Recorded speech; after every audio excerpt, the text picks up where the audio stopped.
Hello વિદ્યાર્થી મિત્રો, કેમ છો બધા? મજામાં ને? મારી આ યુટ્યુબ ચેનલમાં આપ સૌનું સ્વાગત છે.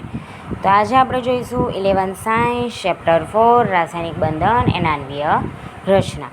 તો આજનો આપણો ટોપિક છે ઇલેક્ટ્રોનીય રચના અને આણ્વીય વર્તણૂક. તો જો અહીં આણ્વીય કક્ષકોમાં ઇલેક્ટ્રોનની વહેંચણીને અણુ ઇલેક્ટ્રોન કહે છે. ઇલેક્ટ્રોન વહેંચે એને શું કહેવાય? અણુ ઇલેક્ટ્રોન. અણુની સ્થાયીતા જો NB બંધકારક કક્ષકોમાં રહેલા ઇલેક્ટ્રોનની સંખ્યા છે ને એને અબંધકારક કક્ષકોમાં રહેલી ઇલેક્ટ્રોનની સંખ્યા છે. B એટલે બંધકારક અને A એટલે ND બોન્ડિંગ એટલે કે અબંધકારક. તો જો બંધકારક એ અબંધ કરતાં વધુ હોય તો અણુ કેવો છે? સ્થાયી. હવે અબંધકારક બંધ કરતાં વધારે હોય તો અણુ કેવો? અસ્થાયી. બંધ ક્રમાંક શોધવો છે કોઈનો પણ કે કાર્બન વચ્ચે કેટલા બંધ, તો આનાથી શોધી શકાય. બંધ ક્રમાંક = 1/2 NB - NA. બરાબર. હવે જુઓ, મારે કાર્બન માટે શોધવો છે. મારે શેના માટે શોધવો છે? કાર્બન માટે. તો જુઓ, હું કાર્બન માટે શોધું C2. કેવી રીતના ભરતા કાલે?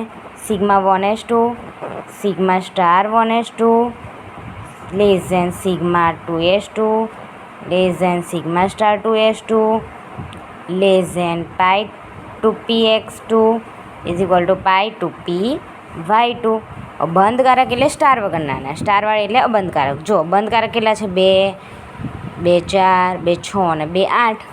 તો શું હતું સૂત્ર? બંધ ક્રમાંક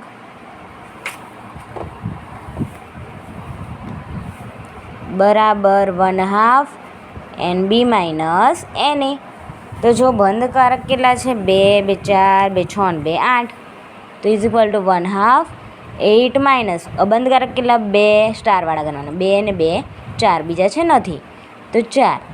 તો = 8માંથી 4 જાય તો 4, તો 2 દુ 4, તો 2.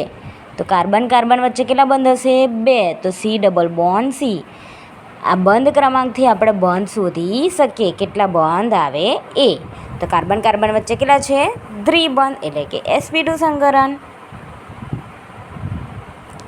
હવે બંધનો સ્વભાવ. સંકલિત બંધ ક્રમાંકના મૂલ્યો 1, 2, 3 એટલે 1 એટલે એકલ બંધ, 3 એટલે 2 બંધ, 3 એટલે ત્રિબંધને અનુરૂપ હોય છે. જો આ એક બંધ, આ ડબલ બોન્ડ, આ ટ્રિપલ બોન્ડ, આ એકલ બંધ, આ દ્વિબંધ ને આ ત્રિબંધ. બરાબર. એમ બંધ લંબાઈ. બંધ ક્રમાંક વધે તો બંધ લંબાઈ ઘટે. બરાબર. આયુર્યાનું સૂત્ર બંધ ક્રમાંક = 1/બંધ લંબાઈ. અચુંબકીય સ્વભાવ. જો અણુ બધી જ આણ્વીય કક્ષકો 2 ઇલેક્ટ્રોનથી ભરાયેલી હોય તો પદાર્થ પ્રતિચુંબકીય એટલે કે અપાકર્ષણ હશે. બરાબર.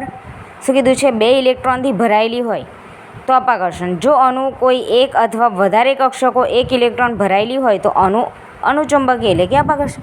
જો બધી આ 2 આ 2 આ 2 આ 2 આ 2 ના 2 બધી ભરાયેલી છે એટલે કેવી હશે? અપાકર્ષણ.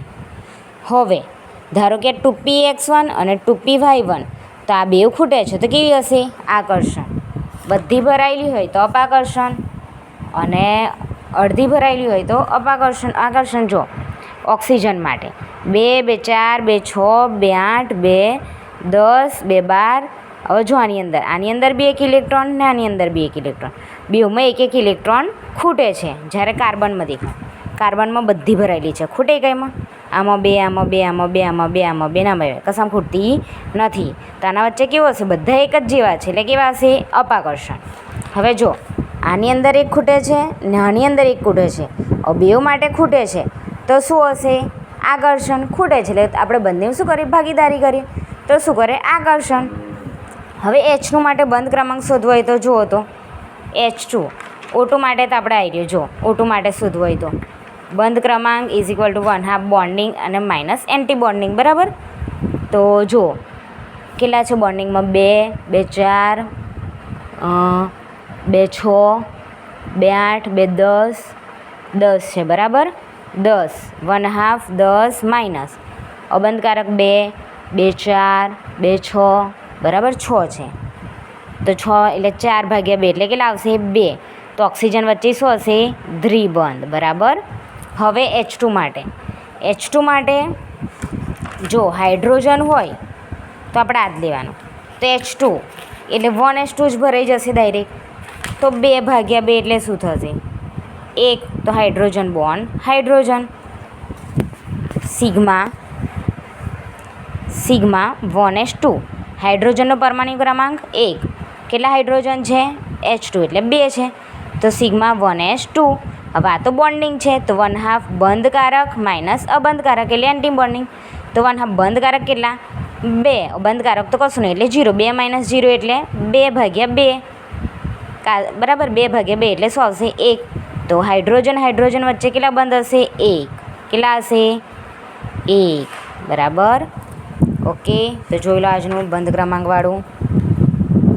ઓકે વિદ્યાર્થી મિત્રો, જો મારો વિડીયો ગમ્યો હોય તો લાઈક શેર અને સબસ્ક્રાઈબ કરજો. મળી નેક્સ્ટ વિડીયોમાં. Bye bye.